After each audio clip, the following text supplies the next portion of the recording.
Good evening, basketball fans, and welcome here to AUSTV.ca. My name is Cam Honeyweb, joined here by Alan April, and we're here at the Dalplex in Halifax to kick off the 2017-18 men's basketball season in the AUS. Should have a big one here today between the X-Men and the Tigers. And Alan, what are you expecting to see from these two teams here as we kick off this season? I'm expecting to see fireworks, Cam. It should be a great matchup to kick off the season. It's interesting, the X-Men return 4 of their 5 starters, Dal with 4 new starters, but it might not go the way you'd expect just from hearing that. We're going to actually turn it over real quick to the PA announcer for the starting lineups, but we'll be back with some analysis and the tip-off.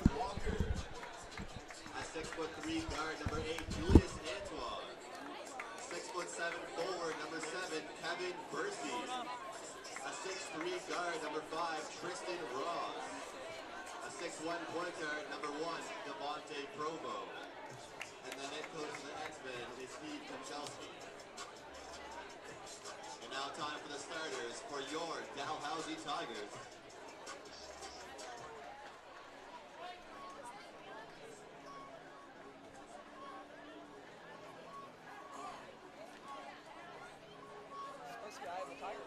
A 6'10" forward, number 14, Sasha Capo. A 6'5" guard, number 13, Alex Carson. A 5'11" guard, number 12, Jordan Aquino-Serjue. A 6'4" guard, number 11, Xavier. And a 6'6" forward in his 5th and final year, number 7, Sven Stammberger.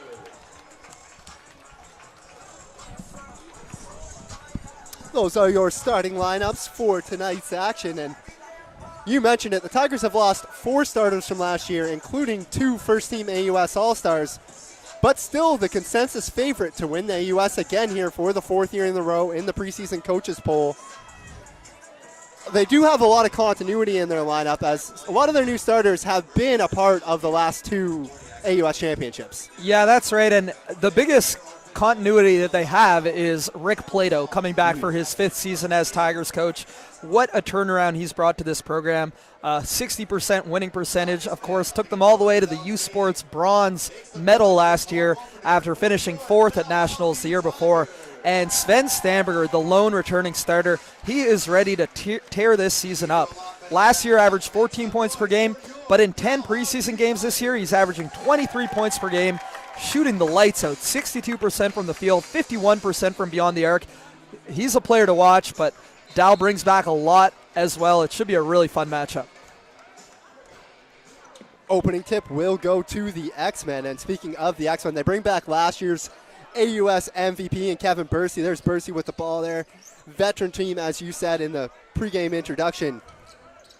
What do you expect from this veteran side as Bercy finishes with the left hand? Well, right there, that's what to expect. Kevin Bercy was an All-Canadian last year. Huge double-doubles, nearly 20 and 12 per game. And he's going to continue to do just that. He had a really good summer. He played for Team Canada at the FISU University Games. And he's ready to take a big role, but he's not the only returning player. Watch for Cam Walker, Julius Antoine, and the whole team to have a good season. Great athleticism by Stammberger, able to kick that one to Carson, and Carson's 4-3. Yeah, Alex Carson, a knockdown, lights-out shooter. Only played 6 games last year with the Tigers after a groin injury, but in the preseason, averaging 15 points per game, shooting 45% from beyond the arc, and he had that 40-point game on 11 of 15 shooting against Lethbridge just 2 weeks ago. He's ready to step up big and hopefully stay on the court for the whole season. We just saw a travel there on the X-Men as Stammberger knocking it down from the free throw line, but we just saw a travel on the X-Men. We talked about it in the women's game before. FIBA has a crackdown this year on the travel rule. Yeah, it's kind of funny, too. The guy who explained the new travel rule to me is the head official today, Matt Boyle. He sent out a video to youth basketball in the metro area where he's demonstrating all the new travels. So it's something to watch for. These players are going to get to know it as they go. It's the new FIBA rule, and most of these guys are returning, have played, but for some guys coming straight out of high school, it's gonna be something they've got to get adjusted to. Bercy again with that left hand. Yeah, and he's right-handed, but he's just so good going to the left, going to the right. doesn't even need to see the basket to flip it up off the glass and in. Stammberger now, and Stammberger with back-to-back jumpers for the Tigers. That's the matchup to watch, number 7 against number 7, and so far each has 4 points, just going right at each other. This is going to be such a fun game. There's Provo on the drive, and then he's going to get called on a double dribble. Going to plead that Aquino-Serjue kind of got his hand on that one, but won't change the official's mind as Jordan Aquino-Serjue stepping into the starting lineup this year. He's got big shoes to fill, taking over for the all-time assist leader in the AUS, but Sven Stammberger with the one-hand jam. Yes. That's a pretty dime for Aquino-Serjue there. Call him Sven Stammberger there, as he is a master of that backdoor cut, and Aquino-Serjue knows where to find him.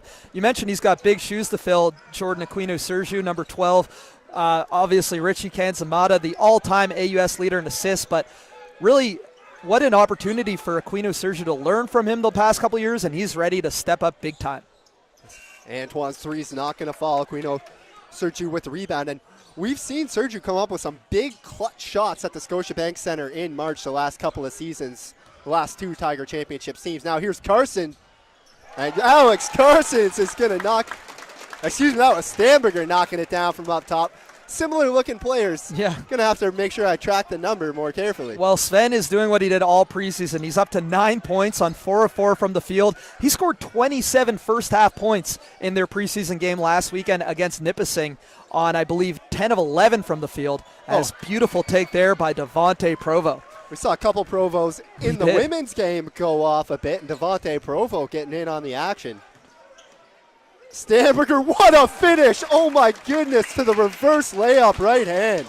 Just so smooth. You know, he's always been a sharpshooter since day one, but you talk about a guy transforming his body, transforming his athleticism, transforming his game. We've seen him with one big dunk, that time a beautiful floating reverse layup with the left hand. Sven is ready to take this step up. It's his team now, and I expect him to be an All-Canadian.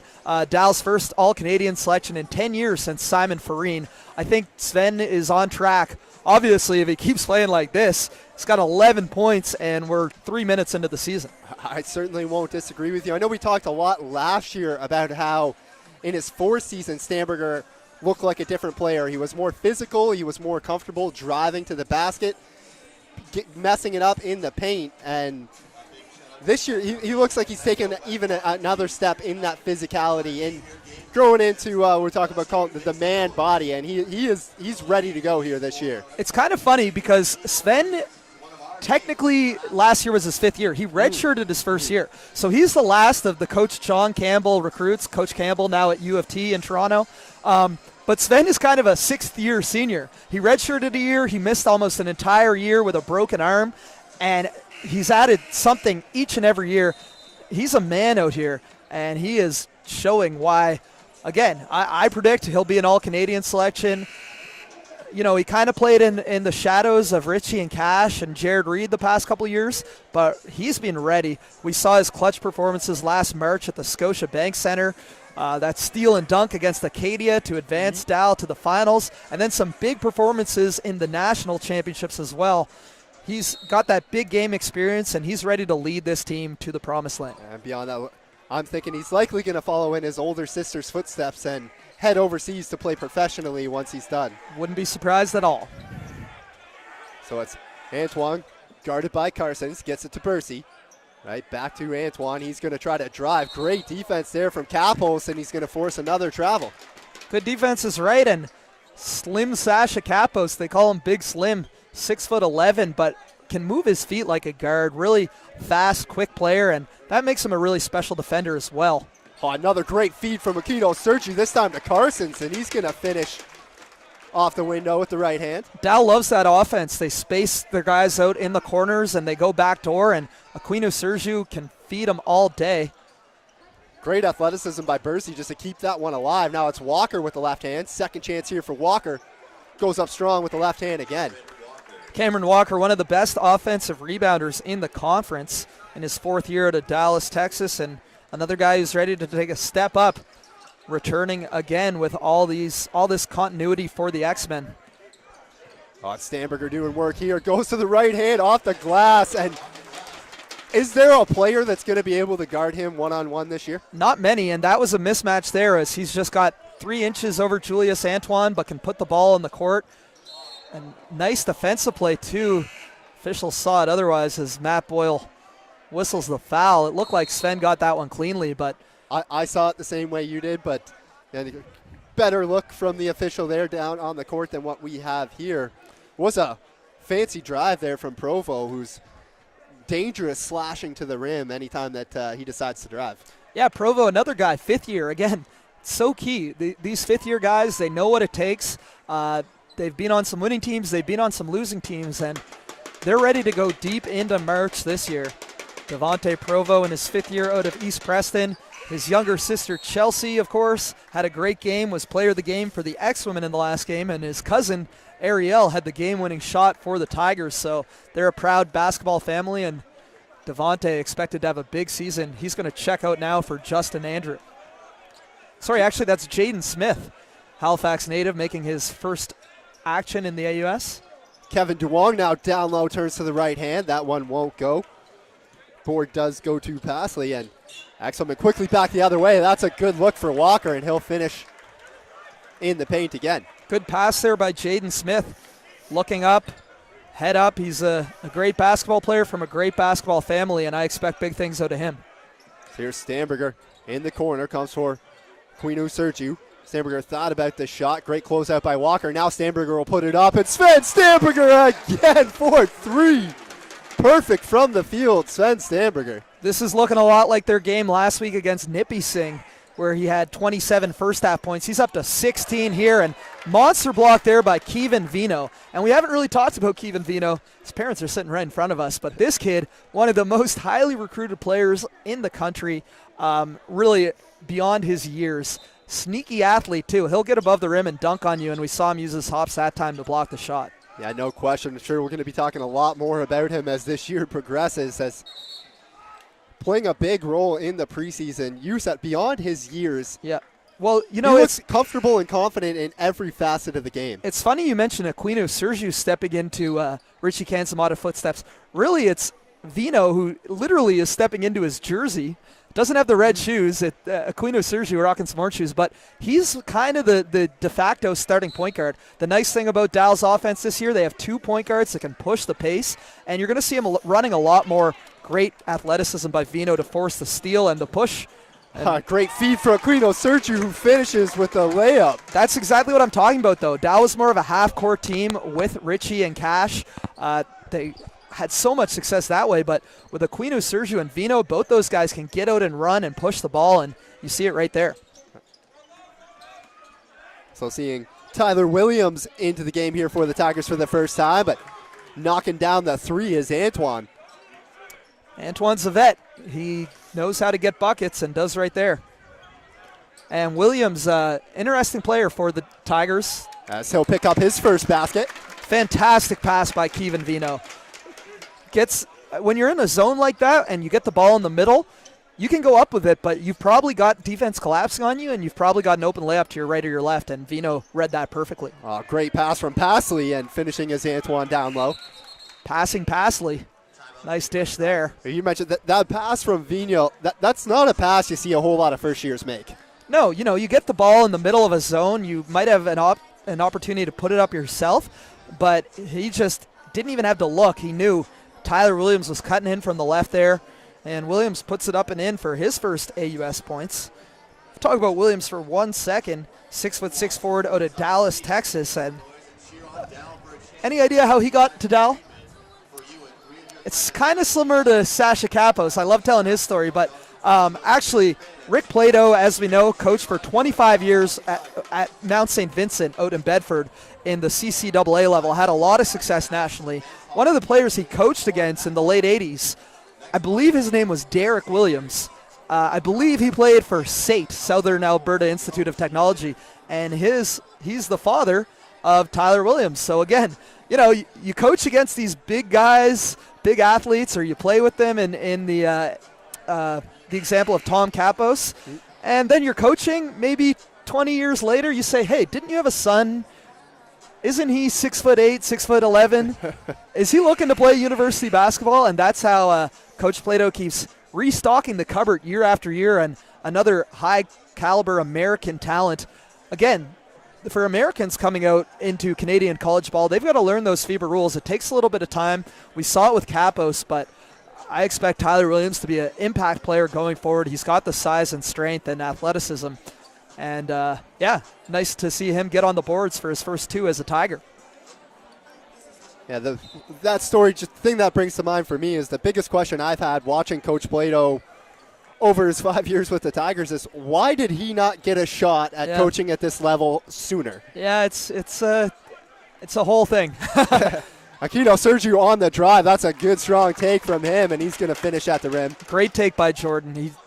No defenders on that whole side of the court, and Jordan's got the confidence to take his man one-on-one when there's no rim protection. Did nice to finish with that, too. Good ball movement from X. Antoine for 3, not going to go. Pasley with the putback, and he's going to knock that down. Yeah, now Dow's in his zone. We saw X in his zone to start, and that time Pasley, one of the issues with the zone defense is you allow some offensive rebounds. You've got to make sure you box out a man. Even though you're not matched up with a man, you got to find someone and put a body on them, and that time that didn't happen. Pasley with the easy 2. So Aquino-Serjue setting things up here in the half court. Kick for Carson's Aquino-Serjue now. And his 3 ball's going to fall. Aquino-Serjue showing it off. Slash into the rim and then from the perimeter as well. Dow is 14 of 15 from the field. 93%. That is absurd. You might need to actually repeat that one. I think he might have broken the internet with that stat. As that's a great finish from Kevin Bercy. Can't count it and one. Well, that's the guy that they'll go to when they need a bucket, and he's such a tough matchup. That time it was Carson, or I guess it was Stammberger. Either way, Bercy just has a lot of post moves. He can face you up. He can take you off the dribble. There's a reason he was an All-Canadian last year, and now in his 5th year, he's ready to have a repeat performance. Again, averaged 20 points, nearly 12 rebounds a game last year. Shot 59% from the field and 75% from beyond the arc, so he can shoot it too. It's been a wide open game here in the early going. Frantic end-to-end action. Well, it's not what we're used to seeing in the Dalplex. We see Dow win a lot of games in the 50s, 60s, 70s. Last year they only averaged 81.8 points per game, 7th in the AUS, but they only allowed 71 points per game, which was 10 points per game less than the second defensive team. So they shut people down here in the Dalplex. So far, both teams have been getting buckets pretty easily. See Adam Carmali out on the court here for the Tigers for the first time this season. Carmali does a great job sticking with that one. Now Stammberger for 3, count it! I'm running out of adjectives to describe Sven. Call him Sven Slamberger, Sven Splashberger. He's doing it all, man. He is lights out, up to 19 points on 8 of 8 shooting, and it's still the first quarter. And Antoine called on the offensive foul there. That's the third team foul, on the X-Men here in this. I don't want them to take Sven out. He's got to have a break but I want to see him score 25 in the first quarter. Let's see him go for 100. He will go to the bench here, though, with just about a minute 45 left to go in this first quarter.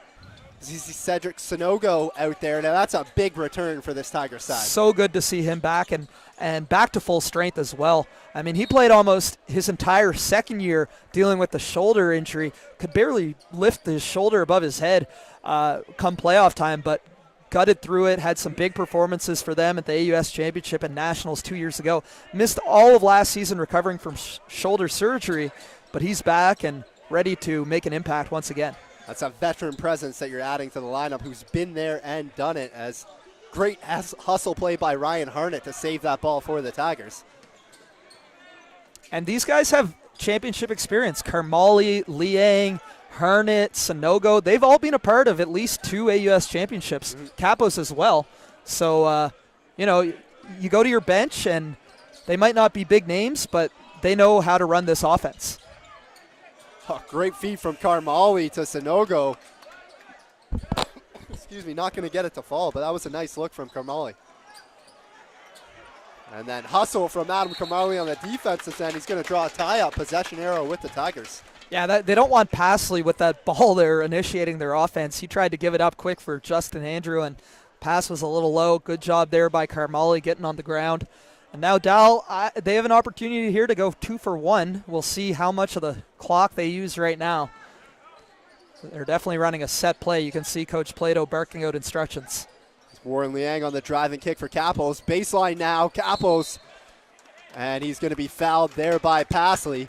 So Sasha Capos on the line for 2. And that's something he's added to his game, is the ability to take his defender off the dribble.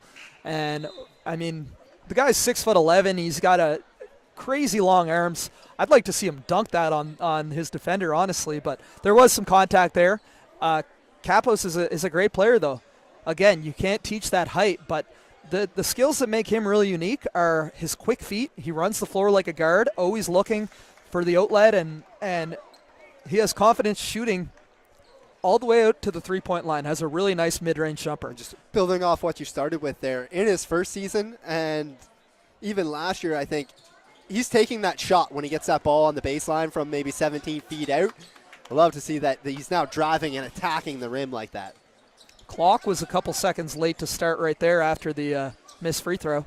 Bought the Tigers an extra second or two, and they're going to use it. Karmali for Sinogo, and he's going to pull up, and Jimmy won't go, but great hustle again by Ryan Harnett, and that's what Ryan Harnett's going to bring to you anytime he's on the court. Yeah, leadership. Everyone loves him. Like, these guys really respect Ryan Harnett and all he went through last March, and great dish. Oh, my goodness. What a finish, Cedric Sinogo.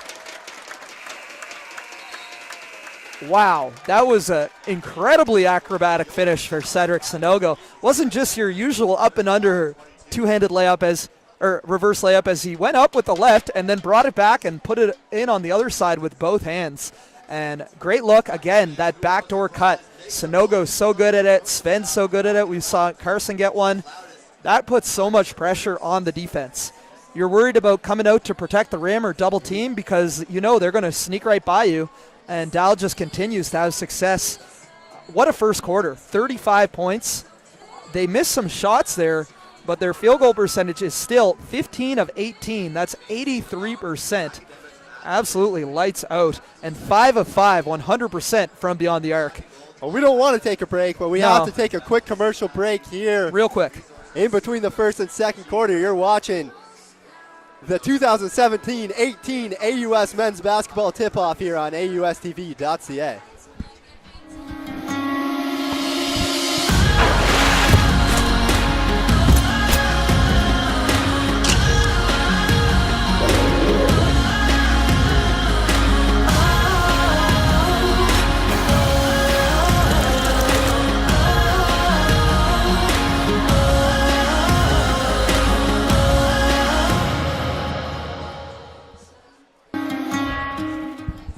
And we're back.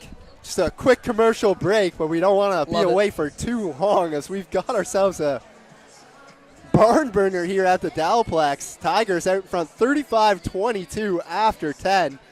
Myself, Cam Honeyweb, here with Alan April. And Alan, what a first quarter. What a first quarter is right. What a way to officially begin the season. You know, these teams played last weekend. It was a great game. Dal won 82-79. Tristen Ross had a look at a buzzer-beating three to tie it. And that was a game that was very competitive the whole way. They actually play again on Saturday at St. FX, so 3 times in a week. I talked to Coach Plato about that. He was like, it is what it is. Yeah. Never wanted to tip his hand much, but I don't think there's too happy to be playing each other. That's a classic Coach Plato response. Yeah, I don't think he's too excited about his team. You know, it's tough to keep a lot in the tank when you're playing against the same team 3 times in a row. You got to dip deep into your playbook.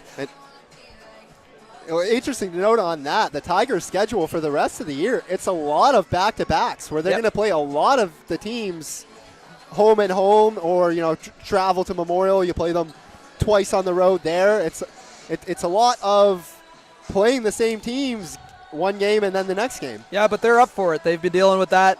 I mean, the last couple of years, and it's worked out okay for them. Really quickly, I want to let you know, as always, we're live and interactive here on AUSTV.ca, so reach out. Send us a tweet. My Twitter is at Allen_April. That's ALLAN_APRIL. Let me know where you're watching from and who you're cheering for, and we'll give you a shout-out on air. That's Andrew for Hatch. Hatch leaves it for Pasley, and that pass cross court's going to be picked off by Stammberger. Stammberger goes in, and what another finish. I'm running out of calls for Sven Stammberger. I know. It's just another tremendous finish at the rim. Offensively, he's so impressive, but I can't get over the defensive play he just made. He knew that Tristen Ross was open, and Tristen Ross is a shooter. He read that pass the whole way and was able to pick it off and take it coast to coast like butter on toast. Stammberger up to 21 to lead all scorers. And he comes up with the board there at the defensive end. Now he's going to put it up for three, and I guess he's human, right? He's got to miss at some point. You know, he hit 90%, 9 of 10 right now. As that's going to be a foul. Before the shot, before the drive, so be Tigers to inbound here. And we've been gushing so much about Sven. We've missed Aquino-Serjue's had a heck of a start to this ball game. 7 points, 3 assists, picked up a foul, or was able to draw the foul that time. He looks really confident and another really tough player for teams to match up against. 7 to shoot here for the Tigers. Going to be Aquino-Serjue with it. Aquino-Serjue is going to put it up. Catches back rim, and then coming in to keep it alive for a moment was Carson's, but it will go out of bounds and be X-Men ball. Yeah, that's a tough shot, but that's Aquino-Serjue's shot. He loves when a big switches onto him. They've got their feet set. He rises up, kind of faded away that time and wasn't able to knock it down, but that's a good shot out of the Tigers' offense. Hatch working this one in, and that's a pretty finish there at the rim from Roker. Roker is a freak athlete. That time showing some nice finesse, able to take a dribble against Kapos, and a lot of length in that matchup. Watch for them to meet once or twice above the rim. Here's Vigneault.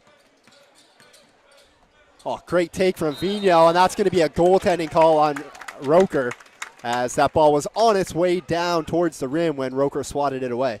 Yeah, great take by Vigneault is right, though. He's just so smart and poised out there. He does not look like a first year. Hasn't really looked for his own offense much, but a capable finisher, and he would have hit that layup if Roker didn't goaltend. Roker for Hatch, trying to get it right back for Roker, and it's going to be another turnover for the Tigers. Showtime coming up.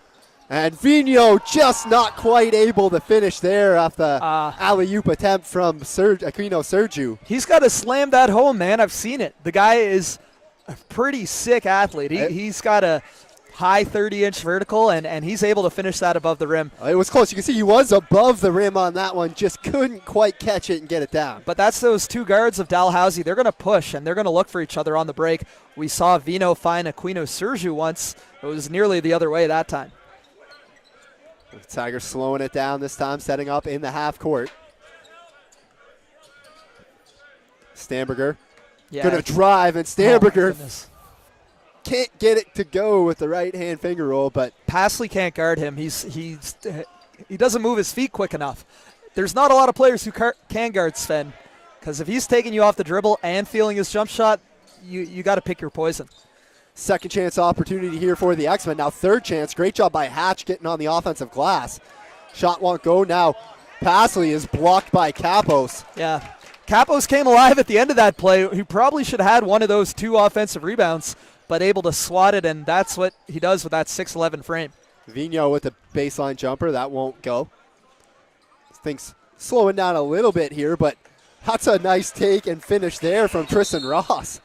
So Tristen Ross is the guy who's stepping into the starting 5. Talked a lot about how they're returning 4/5 of their starting lineup, but Ross is the guy.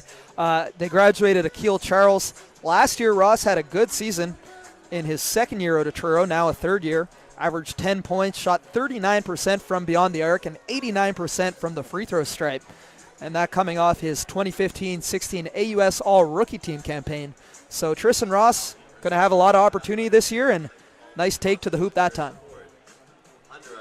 We've got 6:28 left to go here in the half. It's the Tigers 39-26 over the X-Men, and 39 points already in just over 13 and a half minutes for the Tigers. This is a different look Tigers offense than what we've been accustomed to over the last couple of years. Yeah, they're really going to push it, and Richie and Cash certainly were capable of doing that. They weren't slow by any means, but they were so consistent and efficient in the half court. They mastered the pick and roll, and they like to keep games slow. They would force teams to play at their pace. Again, only allowing 71 points per game when the next closest team was over 81. They really dictated the pace of the game. The Tigers are still going to dictate the pace of the game. They can still slow it down and grind out stops. But now they have all these, they're really going to push. And Vino and Aquino-Serjue are really the pace setters. Expect them every time they get the ball to just push it down court. Sven the same way. We talked so much about him, but another great thing about him is he's able to get it and just push. And now we're going to see Dal's full bench unit. So we should mention a big part of the reason the Tigers decided to slow it down so much over the last year was a Coach Plato mandate, and that's a quick turnover by Ross, and he gets it to go. It's Tristen Ross doing it on back-to-back plays here. This is the X-Men going to the press. Yeah, they go to the press, and it's kind of a tough time for Dal to have their full bench in, able to get it in over there that time. Harnett with a nice pass for Sanogo. Now Kevin Duong back up top for Harnett. Near side, Warren Liang. Much more pressure on the defensive end here from the X-Men, as that's going to be a shot clock violation on the Tigers. Sanogo couldn't quite get it off. Yeah, you called that right. They're really picking up the pressure, starting with the full court press, and that's where I love to see the big poised guards. And Sven, obviously, he can't play every minute, but Vino and Aquino-Serjue, I'd love to have one of those guys in right now. I'm no Coach Plato, but just to ensure that you get the ball up court and get into your offensive set against this full court pressure. So this is going to be Duong called on the foul, and indeed it will be Kevin Duong called on the foul, holding foul.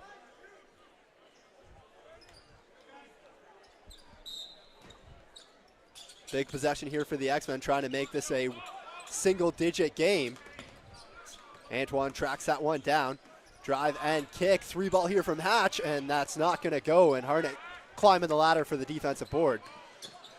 Ryan Harnett going coast to coast. Count it, and one. Great take by Harnett. I love the way he got that rebound, and just like a rocket, he was off, going the whole way. Knowing that X is putting so much pressure on the matchup that the rim protection wasn't there. Roker was outguarding Duong, and he has to. Duong loves that baseline jumper, and Harnett took it to the hoop. And Harnett, a guy, doesn't get the most minutes, but he's certainly capable. Was a two-time ACAA All-Star with the University of King's College Blue Devils. Started his career with Dal, went to Kings, balled out for a couple of years, and last year came back to Dal, played a key role off the bench. Now in his 5th year, he's going to be even more key for Coach Plato. Cameron Walker checking back into the game here for the X-Men. That's a nice read by Warren Liang to force the turnover. Tigers get a free possession here as Karmali leaves it for Harnett. Great ball movement for Sanogo. Back up top for Harnett. He's going to slow it down. 10 to shoot right here for the Tigers. Fancy handles from Harnett for Duong on the drive, and that's a great block by Walker. Yeah, good defense there by Walker. He just checked in, replacing Roker.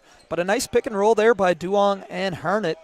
Those guys, both 5th years, both have played together for the last couple of years, have good chemistry. Now Ross, and he's going to knock that down. So 3 buckets in a row for Ross for the X-Men. Yeah, his first jumper, but he's got an itchy trigger finger, man. It does not take him long to get that jumper off and knock that one down. Karmali, open look for Sanogo, and won't go, but Karmali gets second chance here for the Tigers.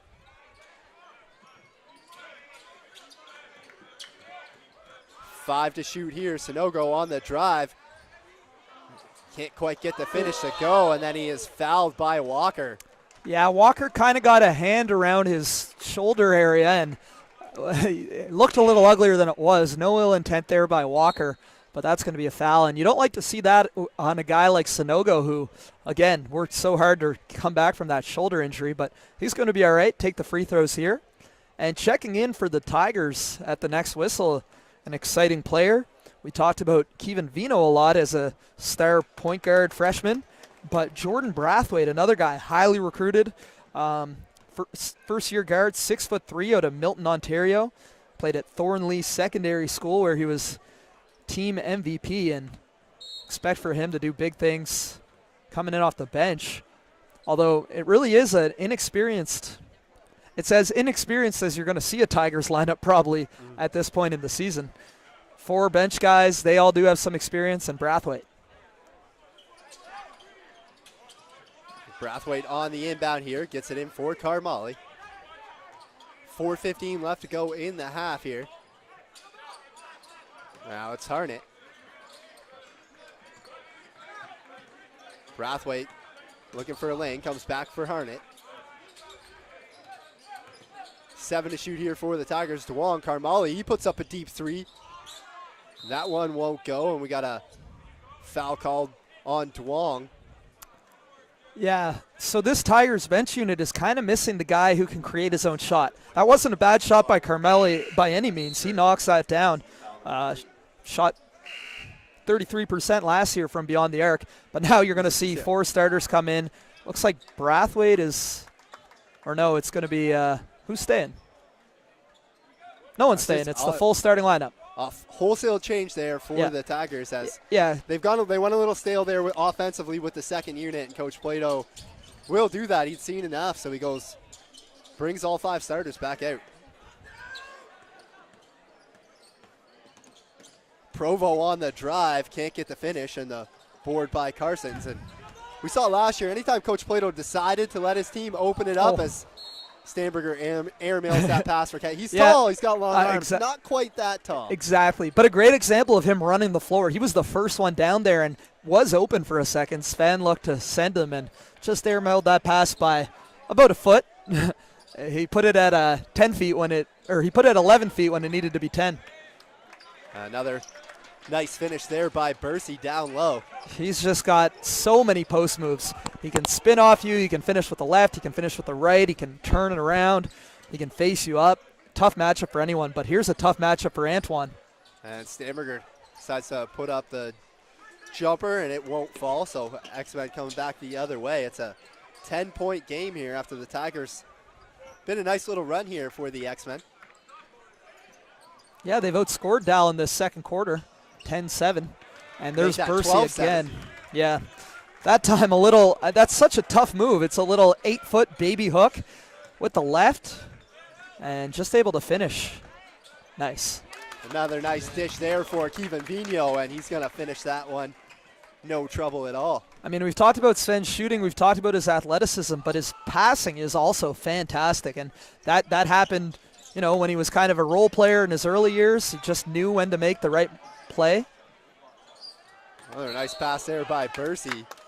And that's a foul against Bercy because Stammberger boxed him out.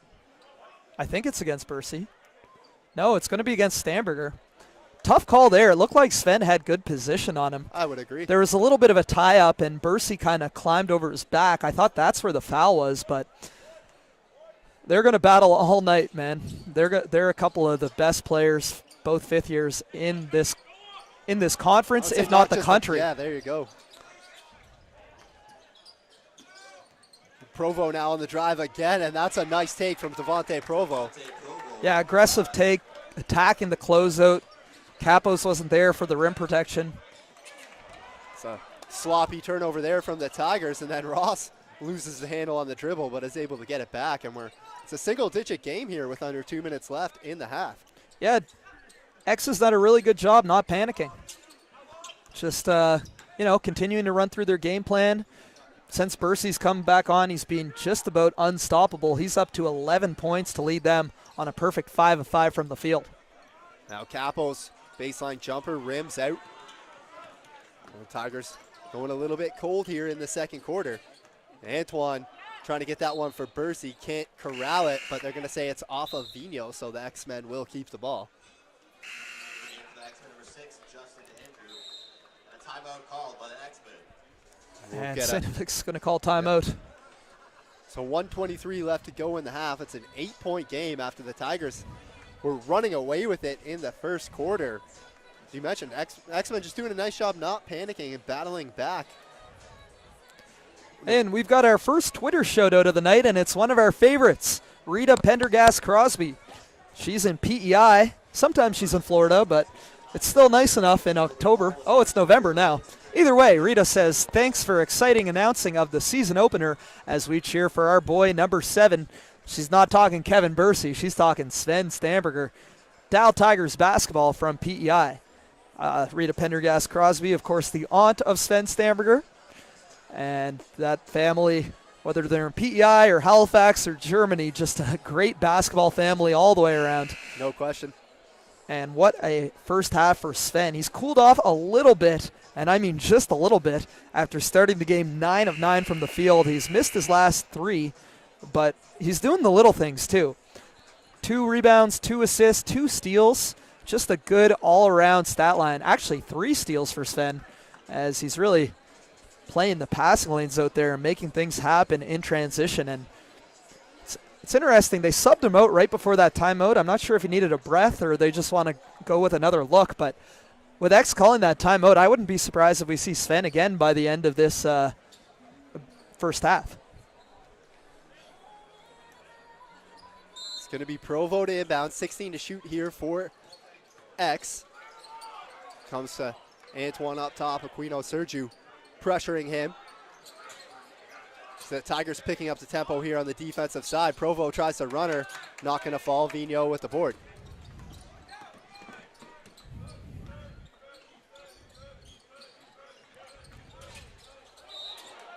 And they're going to say that one touched Vigneault as his foot was out of bounds. So another turnover for the Tigers. It was a quick look from Aquino-Serjue to the driving Carsons, but just doesn't quite connect.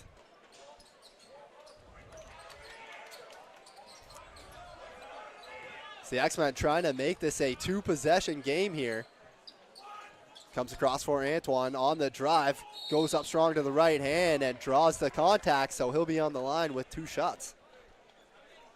Yeah, Antoine's a savvy guy. He lives on the free throw line. Looking at his stats from last year, 70% free throw shooter, averaged 14.4 points per game. This is the guy out of Woodbridge, Ontario that was a high school teammate of Andrew Wiggins. And it's kind of funny to think because Andrew Wiggins, we've known about him for so long. Doesn't seem like he was in high school 5-6 years ago, but that's how young of an NBA player he is. Feels more like 12 years ago. I know, so. but regardless, high school teammate at Vaughan Academy was Julius Antoine. Absolute basketball factory, and rare missing 2 free throws, but there's Bercy to clean it up. Yeah, Tigers missing the box out there on the free throw miss, and Coach Plato's not going to be happy about that one. 6-point game here with 30 seconds left to go. As Carson's, there's your stopper for the Tigers. Big 3. It's like he never even hits rim. As impressive as Sven is as a shooter, Alex Carson might be more so, and that's a big thing for me to say, but his shooting motion is so effortless. I watched that game against Lethbridge. He went 11 of 15 from 3, and it was like the basket was 15 feet wide for him. I heard a rumor going around that he went as Andrews for 3. That one's going to rim out. Wow, and so what happened there? There was a second difference between the shot and game clock. Antoine's tip would have counted, and now the buzzer won't stop going off. What was the rumor? What was the rumor you heard? I love gossip. Alex Carson's went, I believe it was 76 of 100 at practice a couple weeks ago from 3. Wouldn't surprise me at all. In fact, that might not even be his record. It probably isn't, but that's still from somebody who was never able to shoot from distance in myself. Oh, okay. Those types of numbers are very impressive to me. I got to say, I'm somewhat of a three-point specialist in my playing career, but we're going to let the kids play at halftime, and we're going to go take a little walk here. What a first half. Dal has slowed down the offense a little, but still shooting 61% from the field, led by Sven Stammberger with 21. Yeah, incredible first half. Great way to start off this 2017-18 AUS basketball season. Going to take about a 14-minute break for halftime. Tigers out in front 47-38. Thanks for joining us here on AUSTV.ca, proudly powered by Bell Alliant TV1. And stay tuned. We've got a great second half on tap. And send us tweets.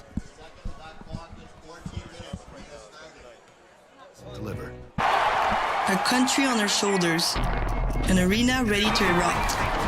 And that's cool with me.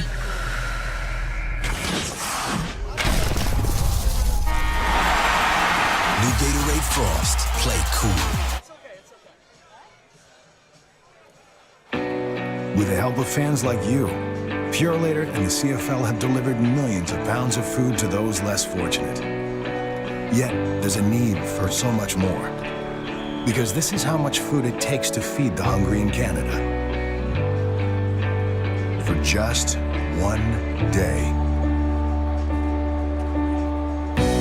Visit PurelatorTackleHunger.com to learn more.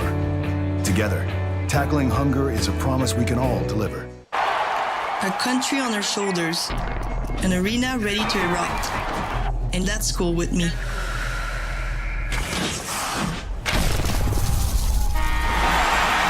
New Gatorade Frost. Play cool. With the help of fans like you, Purolator and the CFL have delivered millions of pounds of food to those less fortunate. Yet, there's a need for so much more. Because this is how much food it takes to feed the hungry in Canada. For just one day. Visit PurelatorTackleHunger.com to learn more. Together, tackling hunger is a promise we can all deliver. A country on our shoulders, an arena ready to erupt, and that's cool with me.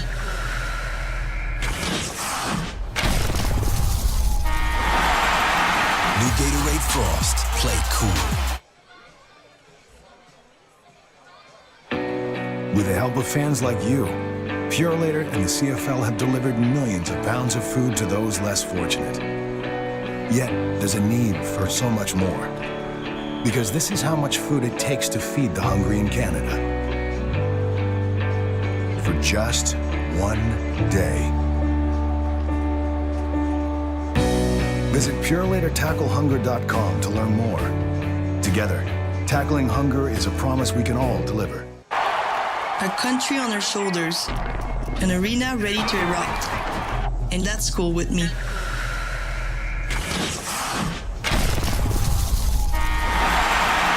New Gatorade Frost. Play cool.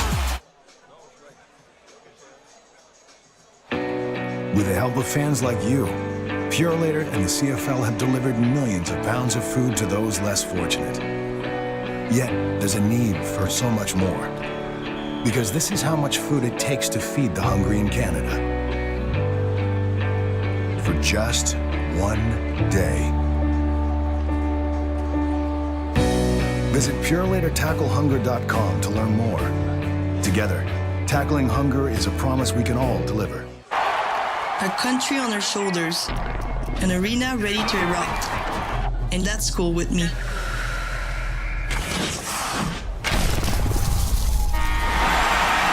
New Gatorade Frost. Play cool. With the help of fans like you, Purolator and the CFL have delivered millions of pounds of food to those less fortunate. Yet, there's a need for so much more. Because this is how much food it takes to feed the hungry in Canada. For just one day. Visit PurelatorTackleHunger.com to learn more. Together, tackling hunger is a promise we can all deliver. A country on our shoulders, an arena ready to erupt, and that's cool with me.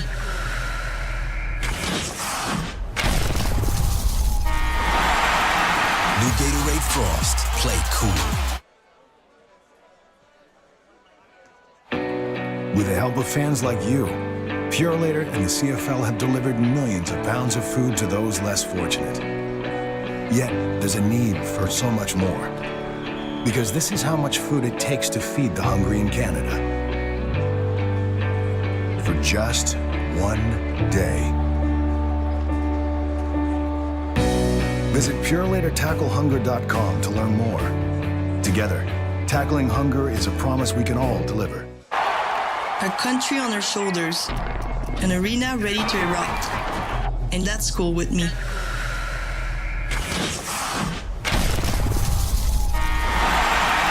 New Gatorade Frost. Play cool.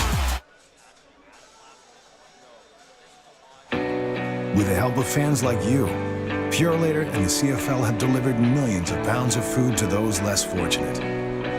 Yet, there's a need for so much more. Because this is how much food it takes to feed the hungry in Canada. For just one day. Visit PurelatorTackleHunger.com to learn more. Together, tackling hunger is a promise we can all deliver. A country on our shoulders, an arena ready to erupt, and that's cool with me.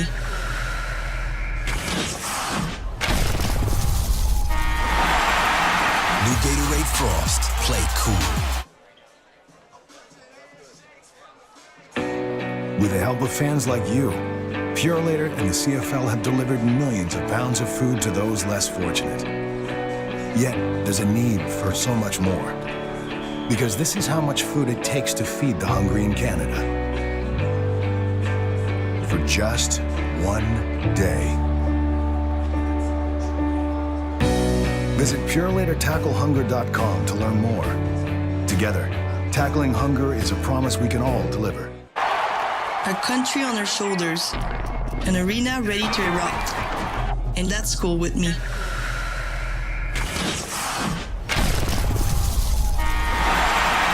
New Gatorade Frost. Play cool. With the help of fans like you, Purolator and the CFL have delivered millions of pounds of food to those less fortunate. Yet, there's a need for so much more. Because this is how much food it takes to feed the hungry in Canada. For just one day. Visit PurelatorTackleHunger.com to learn more. Together, tackling hunger is a promise we can all deliver. A country on our shoulders, an arena ready to erupt, and that's cool with me.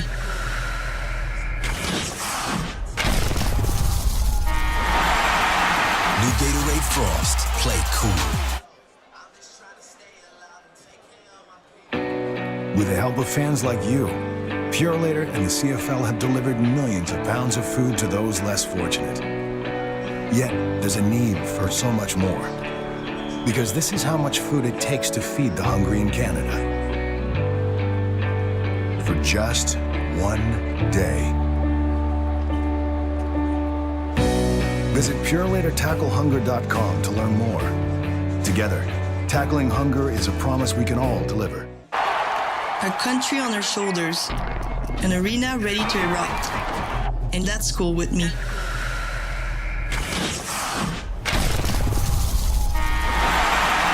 New Gatorade Frost. Play cool. With the help of fans like you, Purolator and the CFL have delivered millions of pounds of food to those less fortunate. Yet, there's a need for so much more. Because this is how much food it takes to feed the hungry in Canada. For just one day. Visit PurelatorTackleHunger.com to learn more. Together, tackling hunger is a promise we can all deliver. A country on our shoulders, an arena ready to erupt, and that's cool with me.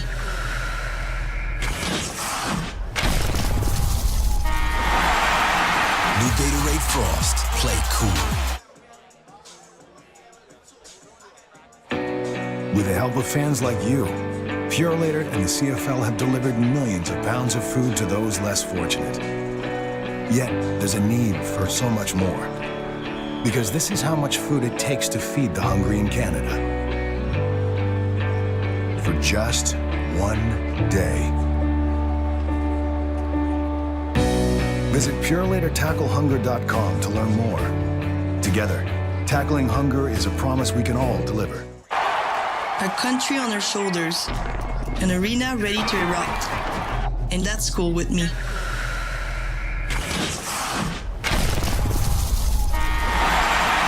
New Gatorade Frost. Play cool. With the help of fans like you, Purolator and the CFL have delivered millions of pounds of food to those less fortunate. Yet, there's a need for so much more. Because this is how much food it takes to feed the hungry in Canada. For just one day. Visit PurelatorTackleHunger.com to learn more. Together, tackling hunger is a promise we can all deliver. A country on our shoulders, an arena ready to erupt. And that's cool with me.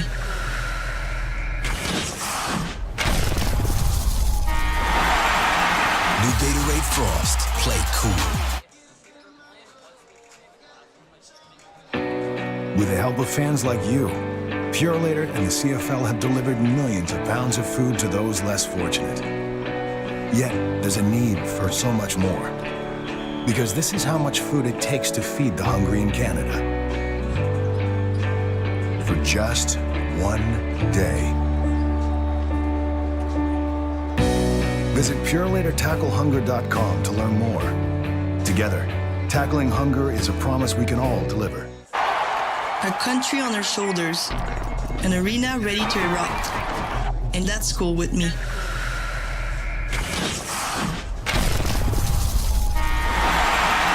New Gatorade Frost. Play cool. With the help of fans like you, Purelator and the CFL have delivered millions of pounds of food to those less fortunate. Yet, there's a need for so much more. Because this is how much food it takes to feed the hungry in Canada. For just one day. Visit PurelatorTackleHunger.com to learn more. Together, tackling hunger is a promise we can all deliver. A country on our shoulders, an arena ready to erupt. And that's cool with me.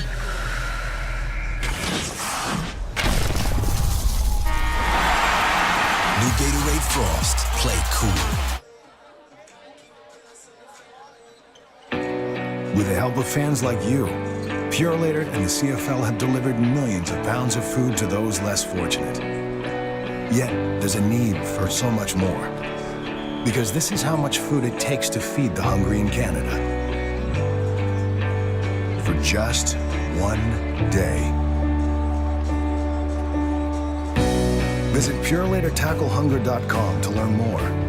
Together, tackling hunger is a promise we can all deliver. A country on our shoulders, an arena ready to erupt. And that's cool with me.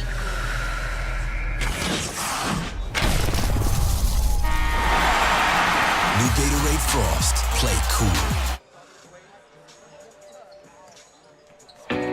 With the help of fans like you, Purelator and the CFL have delivered millions of pounds of food to those less fortunate. Yet, there's a need for so much more. Because this is how much food it takes to feed the hungry in Canada. For just one day. Visit PurelatorTackleHunger.com to learn more. Together, tackling hunger is a promise we can all deliver. A country on our shoulders, an arena ready to erupt. And that's cool with me.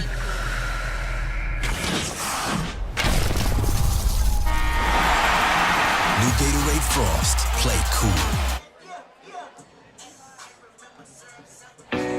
With the help of fans like you, Purelator and the CFL have delivered millions of pounds of food to those less fortunate. Yet, there's a need for so much more. Because this is how much food it takes to feed the hungry in Canada.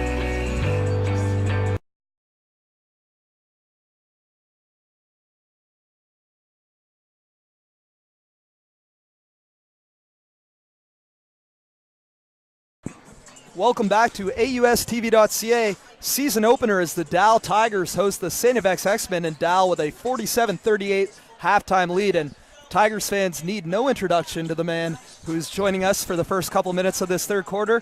Let's see, all-time AUS assist leader, three-time AUS champion, two-time All-Star, two-time Defensive Player of the Year. It's Richie Canzamata. Thanks for joining me up here, Richie. No problem. It's my pleasure. It feels good to be back. Absolutely. The Dalplex, you had some awesome memories in this building, the Dalplex, and you're back here today watching the team. What did you think of that first half?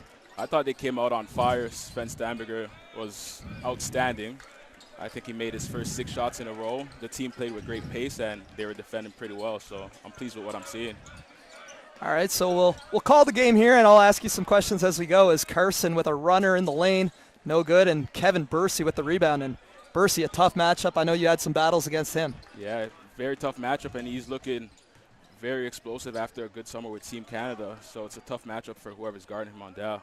Yeah, Kevin Bercy, 13 first-half points. He's really battling with Sven. And nice job there by Aquino-Serjue, and that's a player I know you know real well. So you were the starting point guard for this team for a long time. New look this year. They got a couple capable point guards out there. First, let's talk about Jordan. What kind of development have you seen from him now in his 3rd year? I'm seeing a lot of maturity from Jordan.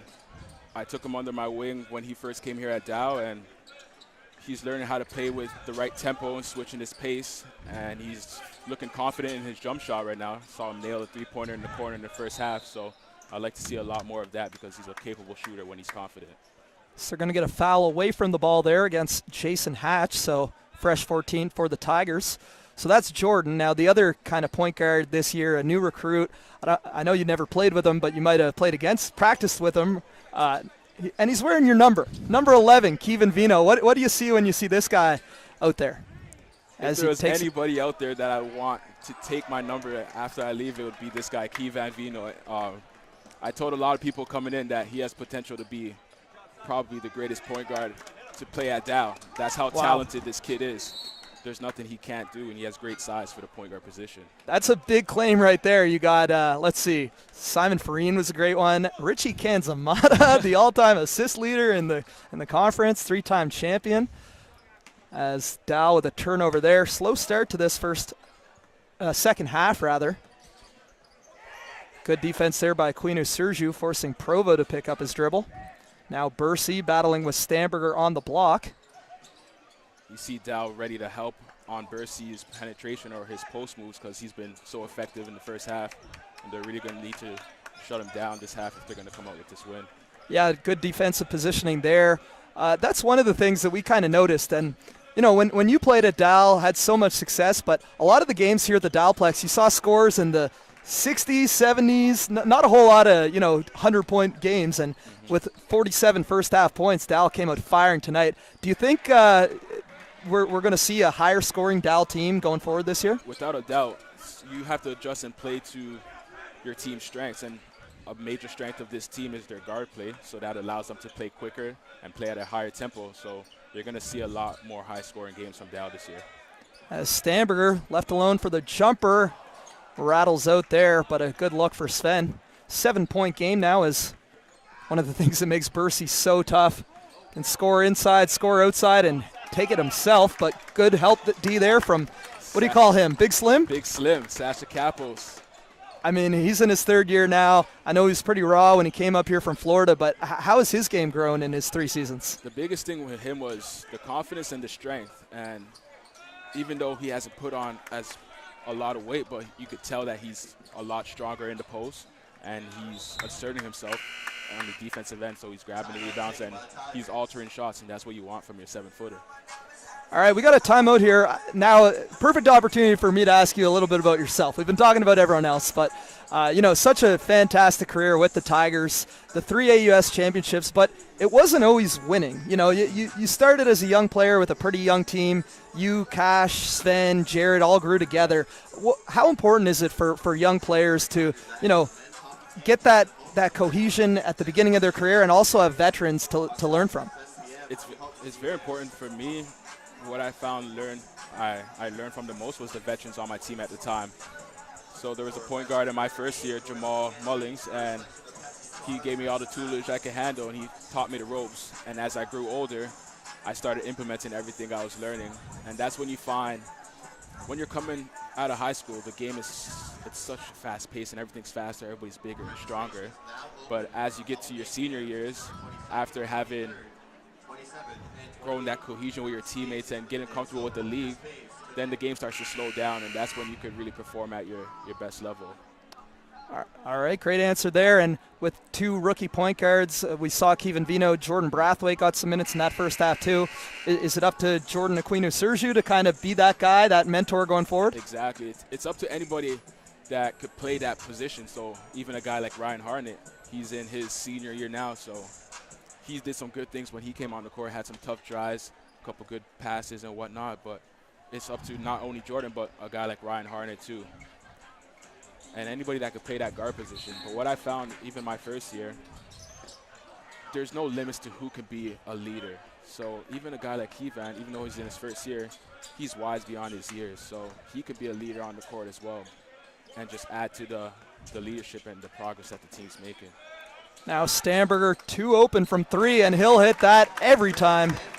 It's 24 points for Sven, and you started your career with him as well, as that's a nice take by Julius Antoine on the other end. But just to talk about Sven for a bit, kind of a sixth-year senior as he had that redshirt year. How has his game improved from a skinny guy out of the Halifax Grammar School? What have you seen in his growth? The one thing about Sven, he always had that touch. Coming out of Grammar, he always had the touch around the basket, and you could always tell that he was going to be a talented finisher. And now that everybody's graduated, and you can really see him coming into his own and really displaying the full arsenal. He's always been a good shooter, but now he's showing that he can handle the ball and create for himself as well. So that growth has been amazing, and we're seeing it this year with a 40-point game, 30-point games, and I was about to say another 3 in the corner, but he missed the shot. Yeah, but he hasn't missed many today. He's now 10 of 13 from the field, shooting lights out, and you can expect that all season. I think it's funny, he was never an AUS All-Star yet, but I think he could be an All-Canadian this year the way he's playing. Exactly. I think All-Canadian League MVP is not out of the question for Sven Stammberger this year. The most important thing that'll determine that is team success always comes first. So I find the numbers are going to be there for him, but the team success has to come as well. Tough call there is Bercy, or Antoine, and they're going to call that a charge. I kind of thought he was in the restricted area. It definitely seemed like he had at least 1 foot in that circle. Yeah. And so now we're going to take a look at Jordan Brathwaite and Kevin Duong, another veteran guy for the Tigers. I'm excited to see Jordan Brathwaite play. He's very, very strong and very athletic, so I'd like to see him on the court more. As you can see, he's applying full court pressure, and that's the trademark Dow defense. Well, and let's talk a little bit about that. You're a 2-time Defensive Player of the Year, and the AUS, so many good guards come in year out. What's the key to playing man-to-man D, shutting down opposing point guards? I know you battled Mark Clayton's in the building, guys like Tyler Scott, as Alex Carson knocks a 3. How personally did you take those defensive matchups? As personal as it gets. The night before, there was no sleeping because you're just immersed in watching film all night and learning the tendencies. So that's the biggest key. You have to know your opponent's moves and know their tendencies, and that allows you to limit them. Some players, you can't completely shut them down, a guy like Tyler Scott or Marquise Clayton, but you can limit what they get on the offensive end, and that's the key. So you have to know their moves. Nice rebound there by Vino. Dal now leading by 8, 53-45 with 5 minutes to play. Brathwaite corner 3 ball is short. Now the X-Men looking to push the pace the other way. Dal's really slowed down on the offensive end. They haven't been making a lot of the same shots they were hitting in the first half. Yeah, they dropped 35 points in that first quarter. They've only scored 18 in the 15-plus minutes since then. And right there, that's going to be an offensive foul. X-Men foul number 8, Julius Antoine. Or sorry, that's going to be a foul against the X-Men, my mistake. That's his second, team foul number 2. Now, your longtime teammate, Kasharel Lawrence, he's over playing pro in Finland. I don't know what time it is there, if he's tuning into this one or not, but maybe he'll go back and watch the archive on AUSTV.ca. I'm sure we might get a message if he's tuned in right now. Yeah, people might be asking, what's up for Richie? Are we going to see you playing pro in the future? It's still a possibility. Right now, I'm just finishing my degree here at Dalhousie, and then once my education's out of the way and that diploma's secured, then I'll be moving on to bigger and better things. That's the most important thing, and we'll all be cheering for you no matter what's next, as Tristen Ross can't get the layup to fall, but he's going to head to the free throw line to shoot 2. Another guy I want to ask you about, Cedric Sonogo. I know he worked so hard. Was dealing with that shoulder injury the whole second half of his second year when you guys won the AUS championship. Yeah. Missed last year after surgery, but How do you feel seeing him back out on the floor and succeeding in a Tigers uniform? I'm very happy to see him back. He's one of the hardest workers I know, if not the hardest. And he brings back an element of toughness that the team needs, especially after losing the seniors. A guy like Cedric Sonogo helps fill that missing void. But he's looked confident out there. He had a tough take, which I thought there was a lot of contact, but he still finished. And he's one of the guys that Dal's going to need to show leadership and just keep bringing that toughness every day for them to be successful. Now Sonogo hands it off to Brathwaite. Interesting lineup here for the Tigers. Really kind of 3 point guards out there. Yeah. And that's the beauty of having that depth at the guard spot. You could mix and match with your lineups. As Vino puts up a shot clock just before the buzzer, and they're going to call a foul against Roker. So Vino headed to the free throw line to shoot a pair. In the preseason, I got preseason stats on these guys because I don't have his stats from Horton High. But he shot 80% from the free throw line, averaged 14 points, 5 rebounds, 3 assists per game. Those are great stats for a first year in the preseason. And you're right, he looks beyond his years. He's so confident, so poised out there.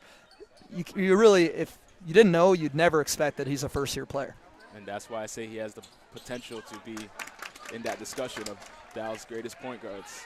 Yeah, and they're throwing him lobs. I don't know. You ever go up for a lob? I wish. I could only wish that was in my toolbox. But Yeah. he's an outstanding athlete. One of his videos actually went viral this summer. Yeah, him at Acadia missing the dunk Yeah. and putting it in the 3-point line. Exactly. That was a good one, yeah. He's an outstanding athlete. And I had the chance to watch him play this summer at the Alex McLaughlin tournament, and that's when I realized how good he is. Yeah, great tournament, and he was on a team with Nate Darling in that one, I think. No, he was on the Dalhousie team. Oh, okay, Yeah. right. That wasn't the McLaughlin then, or was it? I'm pretty sure. Blue Nose Classic? It might have been, though. At the McLaughlin, he played on a team with Okay. Nate Darling. So, yeah, it I was was the confused. nastiest backcourt. It was that would be a scary backcourt. It was scary, yeah. Nate Darling, of course, a Halifax native playing at the University of Alabama, Birmingham. As Sonogo hits a couple free throws there, pushes the lead up to 12, 59-47.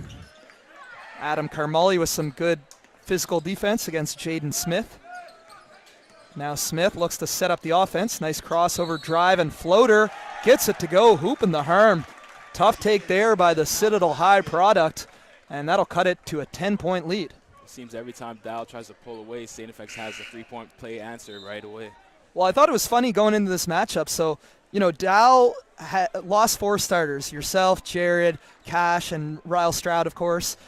X returns 4 starters from their team last year. Yet the coaches poll has Dal first and X fourth. But what can you say about this X-Men team? We talked a little bit about Bercy, but some of those other returning players, what do you expect to see from them this year? I expect to see an increase in scoring from guys like Tristen Ross and Julius Antoine, who are now seniors in the league, so they're going to be coming into their own.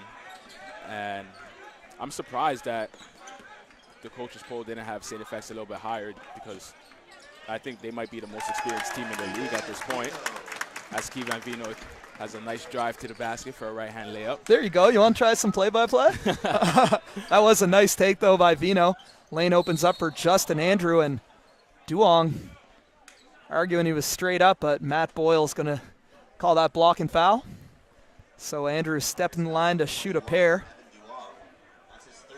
We'll get you out of here next time out. There hasn't been any timeouts since early in the first quarter, or in this quarter. It's the high tempo Dal likes to play. Yeah. So it is the high tempo Dal likes to play, but the mindset with Coach Plato is always defense first. Exactly. Talk a little bit about Coach Plato. He wasn't your coach when you started your Dal career, but has had nothing but success since joining the program. What's the key thing that people might not know about playing for Coach Rick Plato? He gives his players a lot more freedom than people would imagine. And it might seem like he's always on his players, but he gives you confidence if you're a capable shooter, if you're a capable ball handler or whatnot. As long as you're making good decisions out there, he'll let you go out there and play your game. But the one thing that he demands is that you work hard on defense, as you see Dal force a backcourt turnover from St. FX. Yeah, good hustle by Sonogo and Carson. And Carson, absolute money from the corner. You know, Sven is so impressive, but I said Carson might be an even better three-point shooter than Sven. Who do you got in that shootout? Definitely, hands down, Alex Carson. Wow. I was telling a couple people I was having a conversation with the night before Carson dropped 40 points. I was telling them that he was the best shooter I ever played with, and the day after he drops 40 points. Well, we got a tweet here from Cash Diesel, your man Othello. You want to read it? I'm tuning in. The boys are looking good this year. A lot of firepower.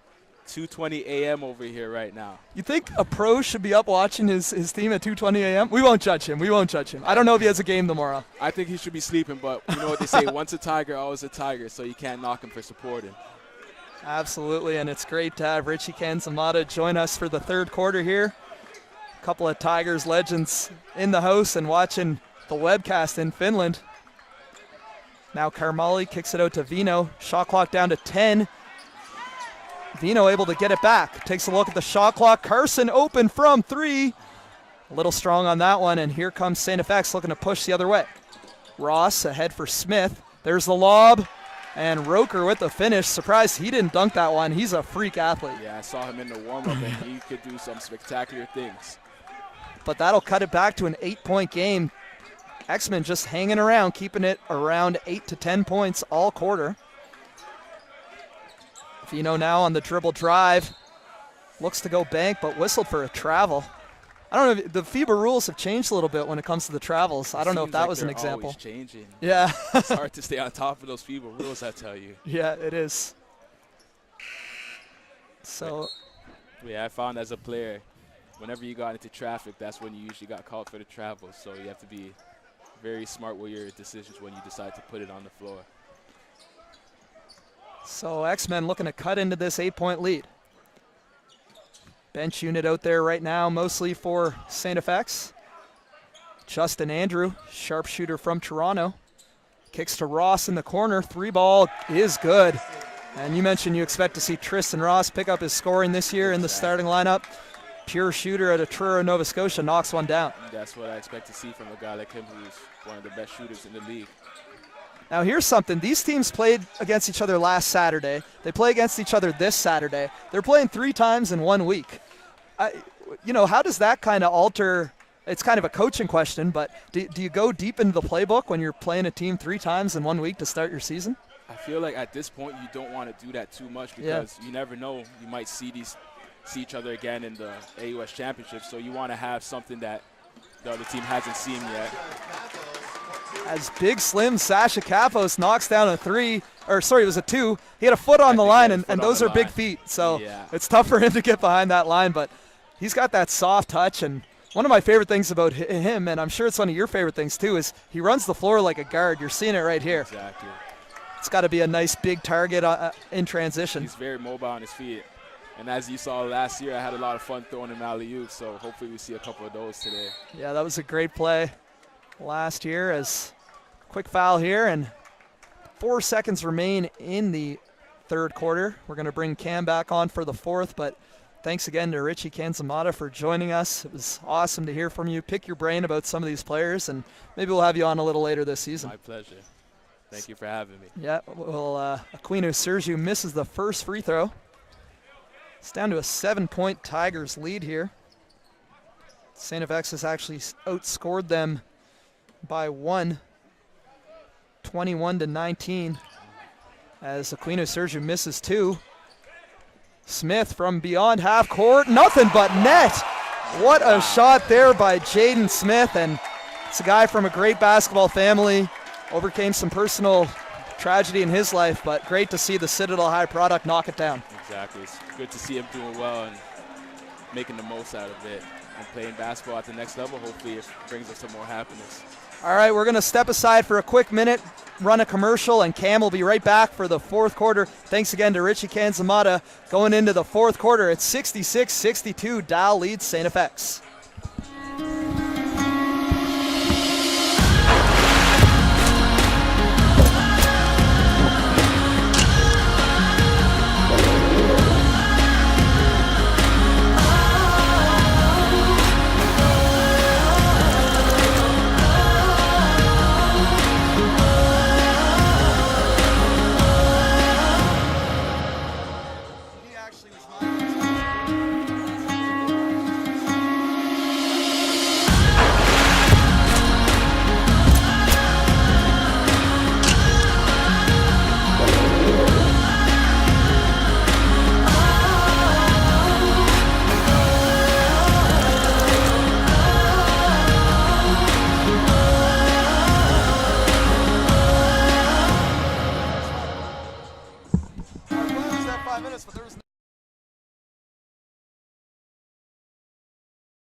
And we're back here at the Dalplex getting ready for the fourth quarter between the X-Men and the Tigers here on AUS TV. Of course, Alan and Richie had a tremendous conversation throughout the third quarters. I've got my job back for the fourth quarter anyway. But you're not going anywhere. Oh, I don't know. Richie sounded pretty good. He might be able to step in. But for now, it's going to be myself, Cam Honeyweb, with Alan April for the fourth quarter. And X-Men were able to battle back there in that third quarter. It's only a 4-point game heading into the fourth. And what did you see that allowed the X-Men to claw back in the fourth quarter? And can they keep it going here in the fourth? Well, I saw Jaden Smith hit that 50-foot bomb to end the third quarter. What a shot there by Smith. Richie was saying he shot it like a normal shot. This kid's got crazy range. But, the X-Men outscored the Tigers 24-19 in that third quarter. They really kind of slowed down the Tigers' offense. Sven had 3 points, but after he scored 21 in the first half, he was slowed down a little. And offensively, Bercy keeps being the go-to guy, but Tristen Ross heated up. We know he can do that. Antoine as well. So X just playing good team basketball, chipping away piece by piece, and they've got it within a 4-point game. Should be a great finish. There's Andrew 4-3 from the corner, not going to go. Nice job by Stammberger to get that defensive board. So the offense got a little bit cold the last two quarters. And Stammberger going up for the jam, but Roker with a big defensive play. Well, that looked like he had all ball, but they are going to call Roker on the foul. Roker might have the craziest ups in the country, and he's given the Mutombo finger wag. There was a lot of body on that. There was. And Sven went down awkwardly, but for Sven to even challenge that guy, he knows how he can jump. We all saw him going through the legs and 360 in warm-ups. That was a colossus meeting at the rim between two Titans. And Sven's going to make both shots count here. Yeah, Sven isn't flustered. He'll go to the free throw line, knock down 2, up to 25 on the game on just 16 field goal attempts. Oh, and there's Roker throwing it down. Oh, my goodness. That one almost made Allen fall over here as Roker with a monster jam. You think he's feeling springy? Oh, Vino. Oh, my goodness. That ball just hangs on the rim. I don't think it was tapped in. I think that ended up falling in for Vino. I love Vino. He just got dunked on with a capital D. But look at him, still out there, still playing aggressively. If anything, it just fired him up. And this is an exciting game of basketball right here. I'm still kind of shocked by the last couple plays. 3 balls not going to go, so finally we get a miss. It's Carson with the board. And mighty praise for Vino from Richie Canzamata. As Vino for 3, that one's going to rim out, going to be tipped out. Hustle play, and Andrew comes down with it. But potential to be maybe the best Dalhousie Tiger point guard as Roker goes up. This time he finishes off the window as he saw that Stammberger was closing in for the block on that dunk. Yeah, and the problem for the Tigers right now, I mean, Roker is living off these little rolls to the hoop, and the guards are finding him, and the X-Men bench is getting really fired up. It's still a 4-point Tigers lead. They haven't made any ground in the last minute 38, but it seems like all the momentum's going the X-Men way with these big plays by Azaro Roker. I couldn't agree with you more. It's the momentum is that silent killer where you can't really see it, but you can feel it.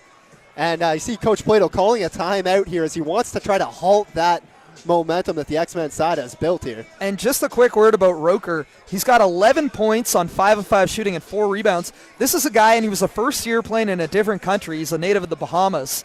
But last year he averaged 2 points per game and 2 rebounds. So he's gotten the minutes today, and he's paid off in a big way and showing what he can do.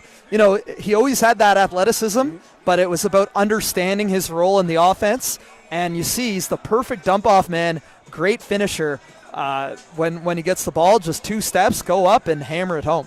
See what Coach Plato is going to draw up here coming out of this timeout. Of course, he's a defensive strategist. He's a genius at being able to, if you do something against this Tiger side, he's able to go into the timeout, draw something up on the board.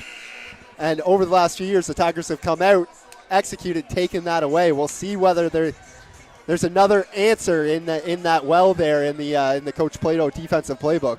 Yes, totally. The thing about Roker, though, is these plays aren't being drawn up for him. He's just getting open at the last second, and if he catches the ball anywhere in the painted area, well, it's not actually painted here, but anywhere in the key, 2 steps, and he's putting you on a poster more often than not, or finishing with a nice finesse layup that time, and also picked up the 3rd personal foul on Alex Carson, which is going to send him to the bench. Sorry, no, he's still in.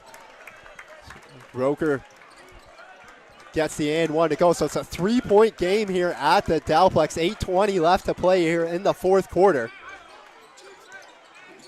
Sven for Capos, Vigneault up top for Carson. Good ball movement here from the Tigers. Good ball movement, and the X-Men are in a 2-3 zone. They need to find that hole in the middle. Vigneault for Carson. Carson going to drive, puts it off the window. Nice play from Alex Carson, and we haven't seen that much from him. Well, we've seen that he can shoot the 3 like nothing, but yeah, taking it off the dribble that time, attacking the closeout, that's something that'll really bring his game to another level, as this one's getting chippy. Yeah, big collision there between Aquino-Serjue and Roker as they're battling for that loose ball. Yeah, and the foul's going to go against Aquino-Serjue. That's the fans in front of us aren't happy with it, and I thought Aquino-Serjue got knocked by Roker, but those loose ball situations, they're bang-bang. They're bang-bang plays, tough to absolutely. call. It's like pass interference in football. It's kind of how'd you see it in the moment. Now Justin Andrew, this is a matchup he likes. I think he's shooting a 3. Nope. Smith will shoot a 3. And Bercy climbing the ladder for that offensive board, and for Ross, and he's going to knock that down. He'll shoot a 3. And 2-point game now. And Ross has come on strong. 14 points now. He had 6 in the second half, so 8 here. Oh, there we go. Sasha Capos throwing it down with 2 hands. Great feed from Stammberger, and Capos trying to answer back with a momentum-stealing dunk. Yeah, Big Slim goes up, flushes with 2 hands for safety. And that's going to be a charge. Great job there by Aquino-Serjue. We saw one in the 3rd quarter when Richie was on where he had his feet set, but he picked up the charge. We thought he had his feet set, but they called it a block. Right. But this time, bang, bang. Perfect job by Aquino-Serjue. Always willing to sacrifice the body and able to win his team another possession when it matters most in this 4-point game. So now we're going to get an X-Men timeout here. 7:07 left to play, and wow, we're heating up here. What a great way. Both games between the X-Men, or the St. FX side, the X-Women and the X-Men against the Tigers have been spectacular. What are you looking at if you're in either of these timeout huddles to try to close this one out in the final 7 minutes? I find it interesting. I just took a quick look at the stats. 3-point field goals is a big difference in this game. Dal, we know they've been shooting lights out, 9 of 17, 53%. But I'm surprised by how much X has struggled from beyond the arc. 4 of 21. They've got sharpshooters, Jaden Smith, Tristen Ross, Justin Andrew, Julius Antoine, just unable to find their range. But those guys are going to keep shooting. You know, if they get 1 or 2 3 balls to drop their way. Also, Bercy's been a little quiet in this 4th quarter. I don't know if he's even attempted a shot out there. Actually, he hasn't scored in this second half, so obviously Dal doing a great job defensively on him, but it's interesting. X is chipping away at this lead without making threes and without Kevin Bercy scoring, and that's kind of their game offensively. And for the Tigers on the other end, just keep playing steady. Don't let this momentum get you all excited. Don't try to get in a dunk off with Azaro Roker, although Capos had a nice answer there. Just keep calm, keep settled. You see they've got their starting 5 out there. Those guys are going to need a break eventually, but I'd like them to, stagger the minutes a little. Make sure you've got this unit on to finish the game, because this unit has been very efficient all game. It's going to be Aquino-Serjue taking it up court. Lane opens up, and he goes all the way and finishes. What a move, Aquino-Serjue. What a move is right, and that's one of the things about this lineup. When you've got Stammberger and Carson on the wings, even Vino and Capos capable shooters, there's just so much space created for, as there's Bercy finally getting his first point of the second half on a putback, and they got to get in front of him on the box out. But yeah, just so much space for Aquino-Serjue to drive the lane when he's surrounded by all these shooters. Aquino-Serjue attacking again, and he gets that one to go. That's a tough finish there at the rim. Same thing, though. Carson rolls around to the outside, and his man has to follow him. All of a sudden, there's no rim protection, and Jordan's taking his man one-on-one every time. Here's Antoine putting up a three. Carson with great D at his hand right in the face. Now Carson's back the other way, three of his own. That one catches front rim. It's going to bounce up into the shot clock here, so it will be X-Men ball. I love the confidence in which he catches and shoots, though. Had a guy closing out on him. Everyone knew the ball was going to him there on the 3-on-2, and he still put it up just an inch short off the front rim. So now you're going to see Dal start to stagger some of those minutes with the bench. Smart here. You want Carson, you want Aquino-Serjue on for the finish, but veteran guys like Sanogo and Harnick can give you some good minutes here. And they're going to go to a full court press as well. That expert color analysis from Coach April coming to fruition. And what a great play defensively by Capos to get the block on that Antoine drive. Yeah, Capos has picked up his rim protection, and that's something they need from him. It's tough when he's guarding Bercy because he's got to focus on him, but if he can block a shot or two or just alter a couple, that's great for the Tigers. 7 to shoot here for the Tigers. Vigneault for Capos, and Capos will finish. That's a great pass from Vigneault. Yeah, I was going to say the pass too. Great job by by Capos to catch, keep that ball high and roll, but Vigneault just so poised in that pick and roll. He knows the options, he looks away and hits Capos perfectly for the roll. Of course, if you're going to press Richie Canzamata the way that he has in the early going of his AUS career, that's some pretty high praise to be able to get. And Vigneault showing that the sky is the limit for him. Number 4, Jaden Smith. Jaden Smith will check back in for the X-Men. Antoine will get a breather on the bench. Hatch works this one in for Roker. Roker on the run. Kick out for Smith, Yeah, but a blocking foul, no shot. No, that's a charge. Because Roker saw that lane open up. He was going to dunk it from the free throw line, and they kick it to Ross in the corner. And but that was a great job by the Tigers anticipating. They knew when Roker's got that space, he's going to try to go down the heart of the lane and dunk. And I'm not even sure who took that charge, but they really sacrificed the body that time. Stammberger now driving kick. Vigneault for three. That one not going to go. Now Bercy pushing it back the other way.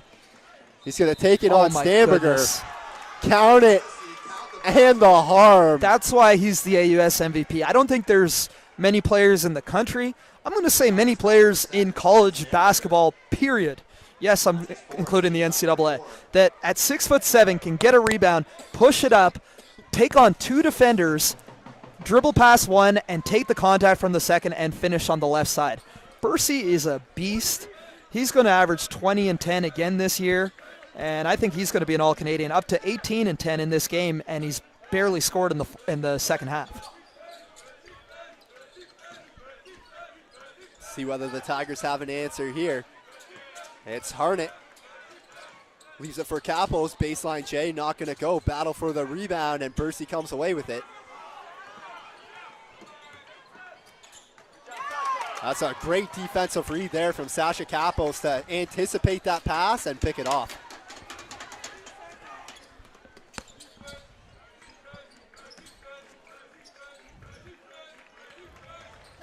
A three ball there from Sven Stammberger. Making it happen from downtown is Sven Stammberger. He really is. He's 5 of 6 from beyond the arc. Cooled off a little in that third quarter, but when it matters most, he hits the three, up to 29 points on the day. Of course, 21 of those were in the first half. Now Provo on the drive. Can't quite get the finish to go. Roker keeps it alive. Yeah, the shot clock didn't reset, so official Matt Boyle is going to call that dead. And the X-Men are going to bring in Justin Andrew, the second year, who was a member of the AUS All-Rookie team last year, but break for them kind of as they get a fresh 14 and an inbounds to deal with. And Aquino-Serjue is going to come back in for the final 3:40. I expect we'll see Carson sooner than later, but Sanogo's certainly capable too.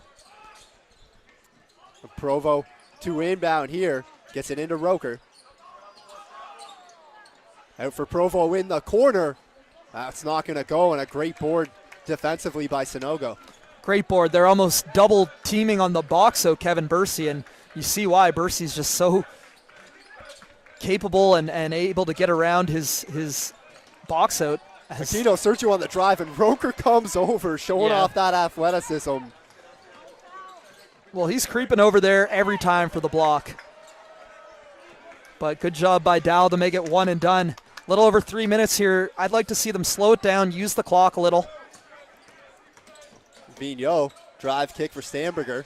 And he's going to finish with the right hand. Sven Stammberger, that's a play he didn't make 3 years ago. Yeah, and taking his man off the dribble, able to use that Euro step and put up a soft little floater. Richie said he always had that touch, but yeah, and here he goes, and he's going to jam this one.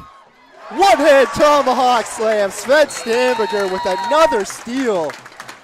Finishing with a breakaway dunk. Well, he was quiet for a couple minutes in the second half, but comes back in a big way. Scored the last 7 points for the Tigers.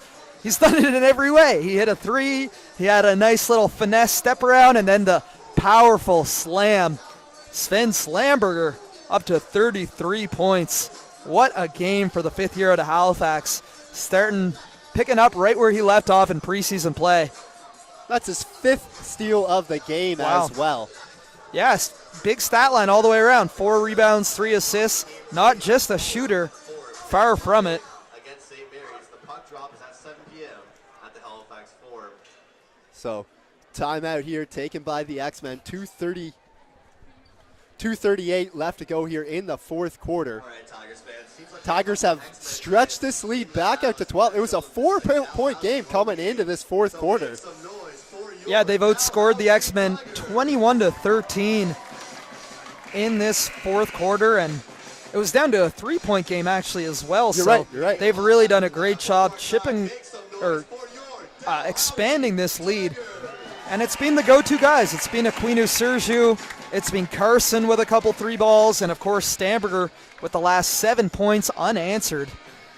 Really turning it on when his team needs it the most in the fourth quarter. Dal primed to send the fans home happy with something to cheer about.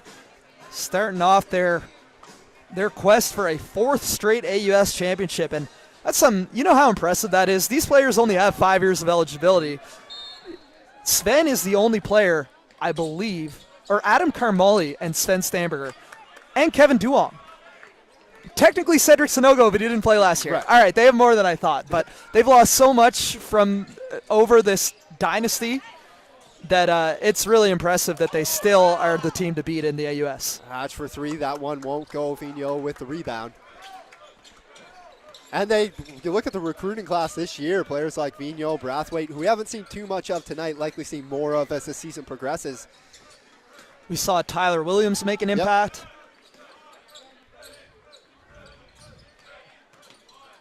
5 to shoot here for the Tigers. Stammberger up top, looking for the runner, not going to get it to go. Now back the other way, Ross with a one-on-one on Aquino-Serjue, and that should be a charge, and it is. What a great job defensively to get the feet set. So impressed by Jordan Aquino-Serjue and giving it up, and that's what he learned from Richie Kansamata. That's the 3rd time he's done that in this half. One was not called a charge, but second charge he's picked up in this fourth quarter, and so important, beating his man to the spot. The Tigers had no other help D there. That was the only option that Aquino-Serjue had, and he did it perfectly. Nice pass, Aquino-Serjue for Vigneault. Tigers just going to slow it down here. Well, Dal has 3 point guards on the floor, basically, in Sanogo, Aquino-Serjue, and Vino, and that's what you want to press with. As Vigneault drive and kick, Aquino-Serjue. That's a 3-ball for Serjue. Aquino-Serjue doing it at both ends here for the Tigers. Yeah, I'll call that one a dagger, and what a game for Jordan Aquino-Serjue. We talked about the defense. He's extended his range, 2 of 2 from 3.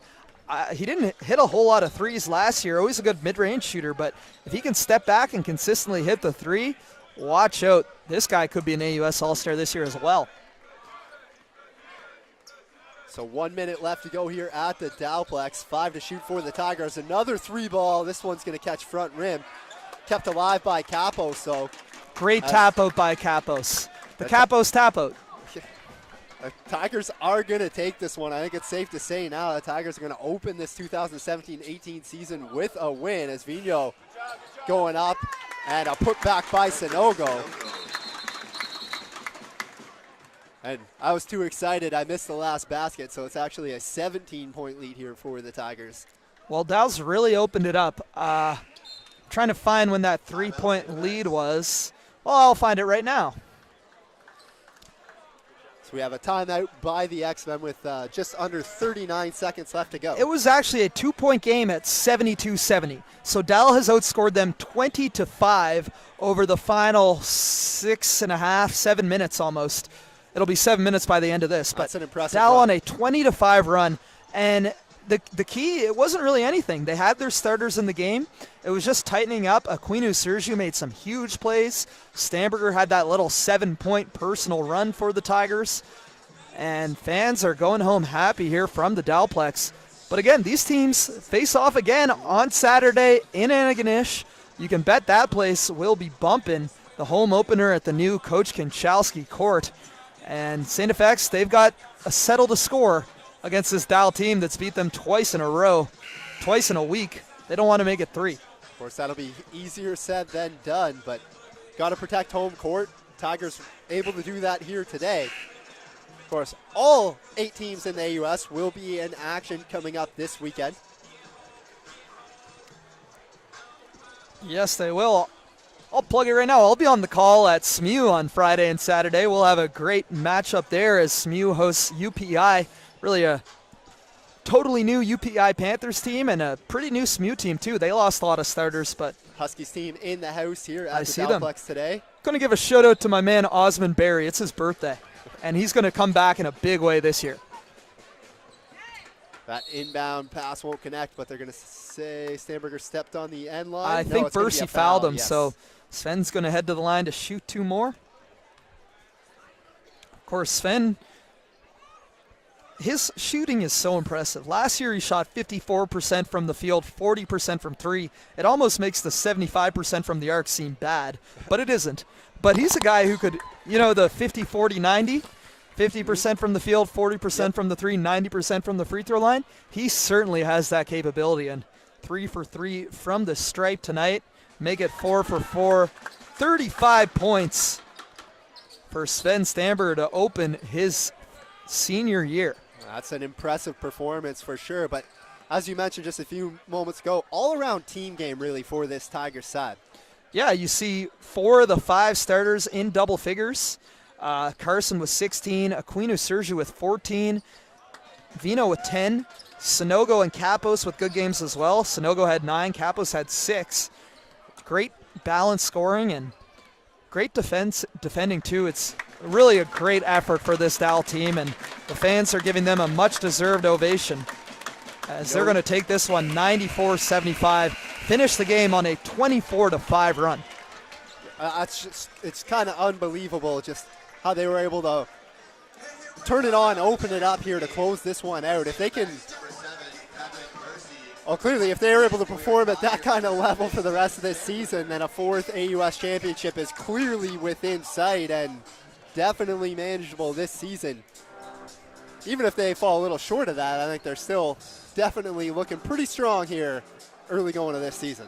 Absolutely. Our AUS players of the games will just say, no surprise, number 7 from the St. FX X-Men with a big 18-point, 10-rebound double-double on 8 of 9 from the field, Kevin Bercy, although he was quieted in the second half. And no surprise for our Dalhousie Tigers player of the game, it's number 7, Sven Stammberger, 35 points, 21 of those coming in the first half. How about 5 rebounds, 3 assists, and 5 steals for the 5th-year senior out of Halifax Grammar. And comes over to get a high five and a hug from his parents and family here on the sideline here at the Dalplex. Says what a great way to kick off his senior season, as you just said. Absolutely. I'm excited to watch the Sven Stammberger show and the Dal Tigers all season long. I'll wrap it up if you want. Yeah, It's up to you. You give her. I want to thank Cam, of course, for excellent play-by-play. I want to give a big shout-out to Richie Kanzamata, a Dal legend, for joining me for the third quarter here.